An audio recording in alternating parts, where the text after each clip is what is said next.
जी अस्सलाम वालेकुम। उम्मीद है सब लोग ठीक ठाक होंगे।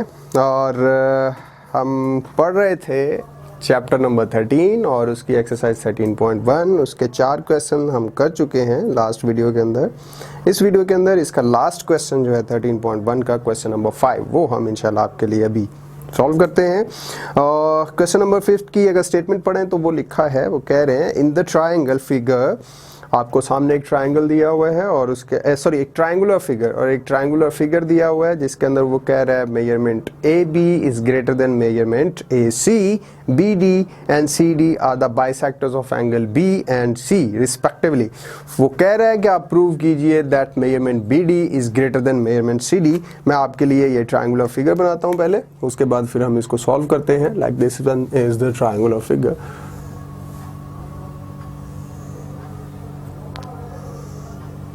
कुछ इस तरह से दी हुई है A B C B and C. Then वो कह रहा है जो एंगल बी है और एंगल सी जो है इन दोनों के बाइसेक्टर्स जो जहां पे मीट कर रहे हैं वो कुछ पॉइंट है आपके पास ऐसा, ये वाला। और इस पॉइंट को नाम दिया है उसने पॉइंट डी का। और आपको बोल रहा है कि ये एक ट्रायंगुलर फिगर है आपके पास ए बी सी, जिसके अंदर वो कह रहा है A B is greater than A C, measurement A B is greater than A C. ये चीज़ उसने आपको गिवन में दे दिया, खुद बता दिया। और फिर वो ये कह रहा है कि ये जो एंगल बी है इसका बाइसेक्टर है बी डी और एंगल सी जो है इसका बाइसेक्टर है सी डी। अब बाइसेक्टर का हम बहुत बारी डिस्कस कर चुके हैं। बाइसेक्टर एक ऐसा लाइन सेगमेंट होता है जो या तो किसी स्ट्रेट लाइन को दो इक्वल पार्ट्स में डिवाइड कर रहा हो या फिर किसी एंगल को दो इक्वल पार्ट्स के अंदर डिवाइड कर रहा हो। तो इसका मतलब ये हुआ अगर मैं इसको एंगल ए बी सी जो है measurement angle A B C, इसको अगर टोटल एंगल मानूं तो यहाँ से जब ये बाइसेक्टर है तो इसने दो इक्वल एंगल्स में डिवाइड कर दिया। तो ये एंगल 1 और ये एंगल 2 अगर मैं ले लूं तो यहाँ से मुझे ये पता चला कि एंगल 1 जो है वो इक्वल है एंगल 2 और उसकी वजह क्या है, B D is the bisector of angle B, क्योंकि बाइसेक्टर है और वो एंगल बी को दो इक्वल पार्ट्स में डिवाइड कर रहा होगा, ये क्लियर बात है।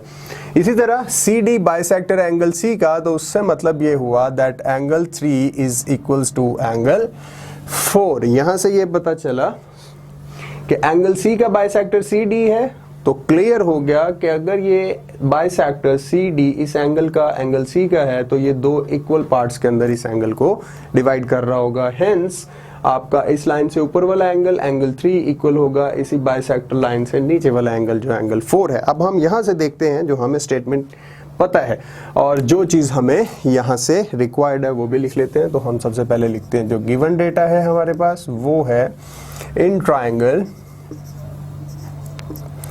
ए बी सी। इस ट्राइंगल के अंदर आपको उसने खुद ही बोला that measurement A B is greater than measurement A C. दूसरी बात उसने ये बोला कि आपका बी डी जो है वो बाइसेक्टर है एंगल बी का, तो क्लियर हो गया दैट एंगल 1 इक्वल होगा एंगल 2 के, और सी डी अगर बाइसेक्टर है एंगल सी का तो यहाँ से ये पता चला एंगल 3 इक्वल होगा एंगल 4 के। अब आपको वो ये कह रहा है प्रूव कीजिए that C D is greater than D C. Required क्या है आपके लिए, रिक्वायर्ड है प्रूव दैट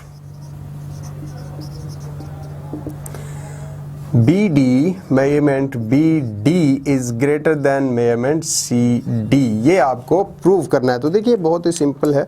जैसे इस पूरी एक्सरसाइज के अंदर हम सीख के आए हैं कि दो जो हमारे इंपॉर्टेंट लेसन्स थे उसके अंदर हमने ये देखा था कि जो ग्रेटेस्ट एंगल होता है उसके ऑपोजिट जो लेंथ होती है वो लेंथ सबसे बड़ी लेंथ होती है। ट्रायंगल के अंदर जो सबसे बड़ा एंगल होगा उसके ऑपोजिट जो लेंथ होगी वो सबसे बड़ी होगी और जो सबसे छोटा एंगल होगा उसके ऑपोजिट लेंथ जो होगी वो सबसे छोटी होगी। अब हमारे पास दो एंगल्स हैं, एक एंगल दो आपके पास इंफॉर्मेशन के अकॉर्डिंग दो लेंथ्स हैं जिनमें से लेंथ ए बी और लेंथ ए सी के बारे में उसने हमें बता दिया।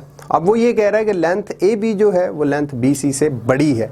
उसका मतलब ये हुआ कि बड़ी लेंथ के ऑपोजिट जो एंगल होगा ऑब्वियसली वो एंगल भी बड़ा होगा, क्योंकि ये स्टेटमेंट हमने पिछली वीडियो के अंदर भी देखी थी और अभी फिर से मैं दोहरा रहा हूँ कि जो एंगल सबसे बड़ा होगा उसके ऑपोजिट लेंथ जो होती है वो सबसे बड़ी होती है। इसी तरह सबसे बड़ी लेंथ के ऑपोजिट जो एंगल होगा वो एंगल भी बड़ा होगा। सिमिलरली अगर लेंथ ए बी बड़ी है लेंथ ए सी से, तो फिर एंगल सी बड़ा होगा एंगल बी से। उसकी वजह क्या है? A C is opposite to the angle C, और ए सी सबसे बड़ी लेंथ है, इसलिए क्लियर हुआ एंगल सी, ये टोटल एंगल 3 + 4, ये एंगल आपके पास बड़ा एंगल है as compare to angle B. यानी 1 + 2 को ऐड करें और 3 + 4 को ऐड करें तो 3 + 4 एंगल बड़ा है 1 + 2 से, और उसकी रीजन क्या है? Angle C is opposite to the length A B, whereas एंगल B is opposite to the length AC, और हमें ये उन्होंने खुद ही बता दिया कि AC जो है वो छोटी लेंथ है as compared to AB। हाँ, यही है इंफॉर्मेशन। अच्छा, उसके बाद दूसरी चीज अगर देखें, अगर हमें ये पता चल गया कि ये वाला एंगल B जो है वो बड़ा एंगल है, सॉरी एंगल C जो है वो बड़ा एंगल है एंगल B से, तो देखिए सपोज इसको समझाने के लिए मैं क्या कर रहा हूँ कि इसको मैं मान लेता हूँ एंगल C जो है फॉर एग्जांपल आपके पास 60 हो और एंगल B जो है वो फॉर एग्जांपल आपके पास 50 हो, क्योंकि ये अभी हम प्रूव कर चुके हैं angle C is greater than angle B, तो यहाँ से पता चल रहा है C बड़ा है B से, 60 और 50 के दरमियान डिफरेंस है। अब एंगल C से हमने दो एंगल्स ड्राइव किए, एंगल 3 और एंगल 4, और ये दोनों एंगल मैं कह चुका हूँ एंगल 3 जितना है उतना ही एंगल 4 है, तो आपके पास angle 3 plus angle 4 equals to 60 है, या फिर ये दोनों अगर इक्वल हैं तो एंगल 3 भी 30 होगा और एंगल 4 भी 30 होगा।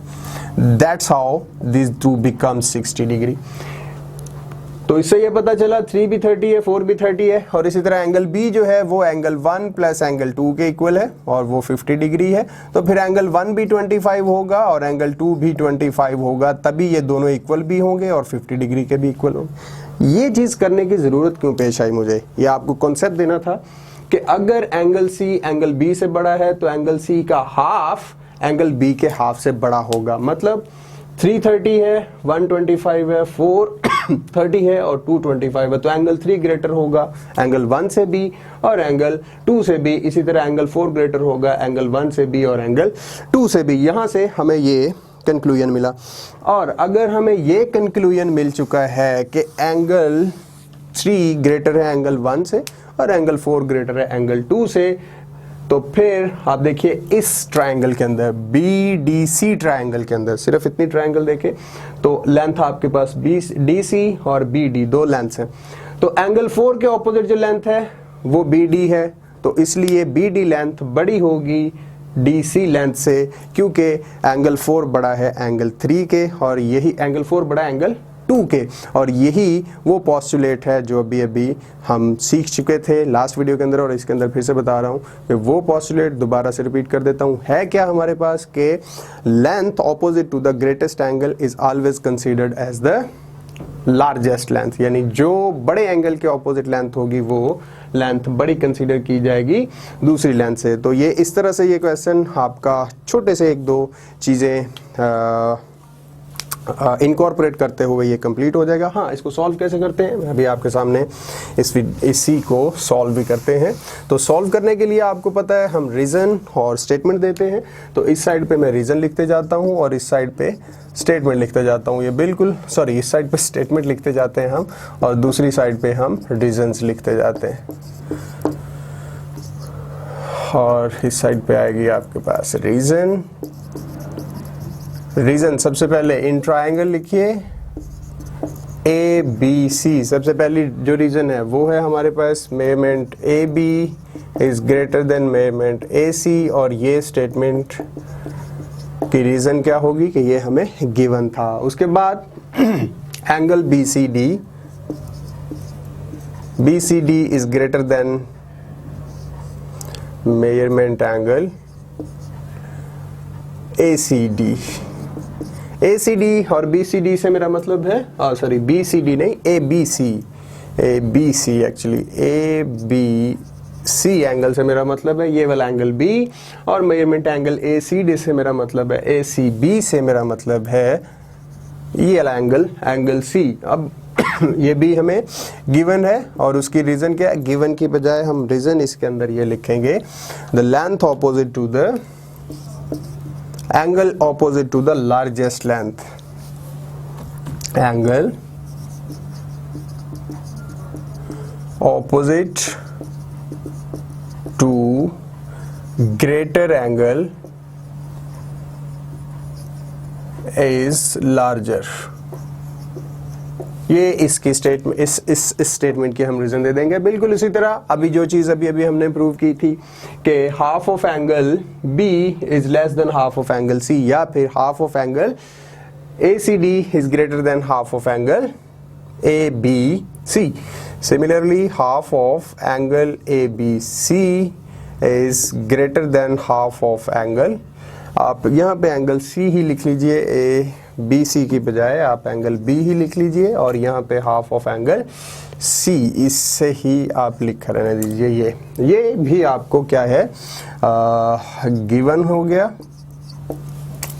अब अगर ये गिवन है, नाउ कंसीडर, आप कंसीडर कीजिए, इसे आप 1 का नाम दे दीजिए।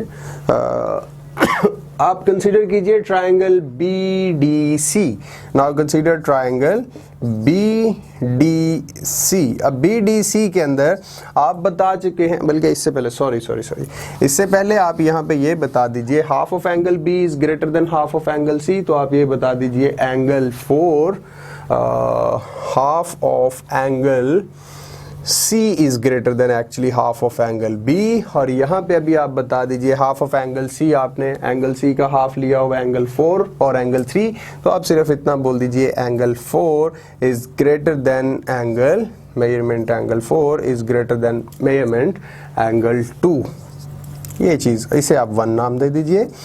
अब कंसीडर कीजिए, नाउ कंसीडर दूसरी ट्राइंगल ये जो नीचे बन रही है छोटी ट्राइंगल बी डी सी, ये यहाँ से यहाँ तक, in triangle B D C, triangle B D C के अंदर देखिए, as we know that angle 4 is greater than angle 2, hence आपके पास जो लेंथ होगी B D is greater than D C, measurement BD is greater than measurement DC, और इसकी reason भी आप यही देंगे, और ये इस पहली की रीज़न आप देंगे प्रूव्ड, ऊपर आप प्रूव कर चुके हैं, और दूसरे की रीज़न आप देंगे length opposite to the length opposite to the largest angle, larger angle is larger, that's it। यही आपको प्रूव करना था। फिर से देख लीजिए, सबसे पहले आपने ये ट्राइंगल कंसीडर करी, इस ट्राइंगल के अंदर जो चीजें गिवन थी वो ये थी A be greater than A सी, आपने पहले वो लिख लिया। दूसरे नंबर पे आपने ये लिखा angle ABC is greater than angle angle ACB is greater than angle ABC, और उसकी रीजन आपने दी कि ऑपोजिट लार्जेस्ट लेंथ के ऑपोजिट जो एंगल होगा वो बड़ा होगा, और फिर आपने बताया कि ये चूंकि हाफ DB और DC ये दोनों बाइसेक्टर हैं एंगल B और एंगल C के, तो इससे ये पता चला कि एंगल 4 फिर इक्वल होगा एंगल 3 के, और एंगल 2 इक्वल होगा एंगल 1 से, जहां से ये पता चला half of angle C greater than half of angle B। यही रूल अप्लाई करते हुए आपने छोटी डायग्राम जो छोटी ट्राइंगल बन रही है BDC, इस पे अप्लाई किया। इससे अप्लाई करते हुए आपको पता चला कि एंगल 4 बड़ा है एंगल 2 से, और अगर एंगल 4 एंगल 2 से बड़ा है तो एंगल 4 के ऑपोजिट जो लेंथ होगी BD वो बड़ी होगी एंगल 2 के ऑपोजिट जो लेंथ होगी DC से, और फाइनली आपने प्रूव कर दिया that measurement BD is greater than measurement DC। यही आपको रिक्वायर्ड था। Thank you very much.